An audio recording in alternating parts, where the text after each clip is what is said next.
ധർമ്മസ്ഥലയിൽ മലയാളി പെൺകുട്ടിയുടെ മൃതദേഹം കുഴിച്ചിട്ടിട്ടുണ്ടെന്ന് മുൻ ശുചീകരണ തൊഴിലാളിയുടെ വെളിപ്പെടുത്തൽ. ദേശീയ മാധ്യമത്തിന് നൽകിയ അഭിമുഖത്തിലാണ് തുറന്നു പറച്ചിൽ. താൻ മൃതദേഹങ്ങൾ കുഴിച്ചിടുന്നത് കണ്ടവരുണ്ട്. ധർമ്മസ്ഥലയിൽ മനുഷ്യ ശരീരം കുഴിച്ചിടുന്നത് നായയുടെ ശരീരം കുഴിച്ചിടുന്നതിന് സമാനമാണെന്നും ശുചീകരണ തൊഴിലാളിയുടെ വെളിപ്പെടുത്തൽ വരികയാണ്. സരീഷ് പി കെ കൂടുതൽ വിശദാംശങ്ങൾ പങ്കുവയ്ക്കും.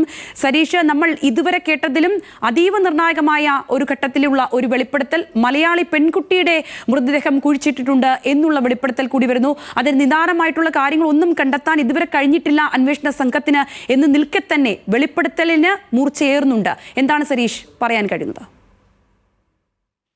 ഈ പോലീസിന് നൽകിയ അല്ലെങ്കിൽ പ്രത്യേക അന്വേഷണ സംഘത്തിന് മുന്നിൽ നൽകിയ വെളിപ്പെടുത്തൽ അല്ലെങ്കിൽ മൊഴി അത് കൃത്യമായി മാധ്യമങ്ങൾക്ക് മുന്നിൽ ദേശീയ മാധ്യമത്തിന് മുന്നിൽ വന്ന് വെളിപ്പെടുത്തി എന്നുള്ളതാണ് ഏറ്റവും പ്രധാനപ്പെട്ട കാര്യം. അതിൽ പറയുന്നത് മലയാളി പെൺകുട്ടിയുടെ മൃതദേഹം ഉൾപ്പെടെ ഇവിടെ മറവ് ചെയ്തിട്ടുണ്ട്.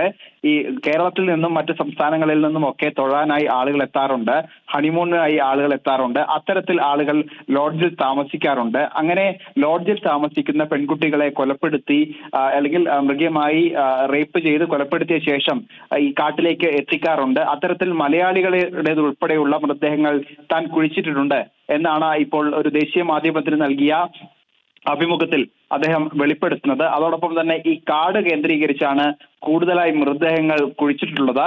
താൻ മൃതദേഹങ്ങൾ കുഴിച്ചിടുന്നത് കണ്ടവരുണ്ട്. ധർമ്മസ്ഥലയിൽ മനുഷ്യ ശരീരം കുഴിച്ചിടുന്നത് നായയുടെ ശരീരം കുഴിച്ചിടുന്നതിന് സമാനമാണ്. ഒരു കുഴിയെടുക്കാൻ കഴിയുന്ന എവിടെയും മൃതദേഹങ്ങൾ മറവ് ചെയ്യുമായിരുന്നു.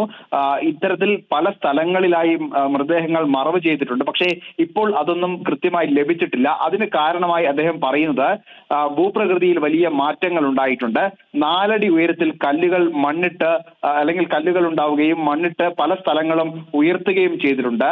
ഒരു സ്ഥലത്ത് ചെന്നപ്പോൾ അവിടെ ആകെ പാറകൾ കൊണ്ട് നിറഞ്ഞിരിക്കുകയാണ്. 2019 പ്രളയം ഉണ്ടായത് തനിക്കറിയില്ല, അല്ലെങ്കിൽ പ്രളയത്തിന് ശേഷം എന്തൊക്കെ ഭൂമിയിൽ മാറ്റം വന്നു, ഒപ്പം തന്നെ കുന്നിടിഞ്ഞു, വലിയ മഴയും വെള്ളപ്പൊക്കം ഉണ്ടായപ്പോൾ പുഴ കരകയറുകയൊക്കെ ചെയ്യുന്ന സാഹചര്യം ഉണ്ടായിരുന്നു. പക്ഷേ ഇതൊന്നും തനിക്കറിയില്ല. താൻ ഉണ്ടായിരുന്ന സമയത്ത് എങ്ങനെയാണോ ഭൂപ്രകൃതി ഉണ്ടായിരുന്നത് അതിൽ വലിയ മാറ്റങ്ങൾ വന്നിട്ടുണ്ട്. അതുകൊണ്ടാകാം ചില സ്ഥലത്ത് കുഴിച്ചപ്പോൾ ഈ മൃതദേഹങ്ങൾ ലഭിക്കാത്തത്. പക്ഷെ താൻ ഇപ്പോഴും ഉറച്ചു വിശ്വസിക്കുന്നത് പല സ്ഥലങ്ങളിലും വീണ്ടും കുഴിയെടുത്താൽ അവിടെ നിന്നും അസ്ഥികൾ ലഭിക്കും എന്നുറപ്പുണ്ട്. വിമർശകർ ക്ഷമയോടെ കാത്തിരിക്കണം. ഇങ്ങനെ വെറുതെ പറയേണ്ടതല്ലോ ഒരു കാര്യവും.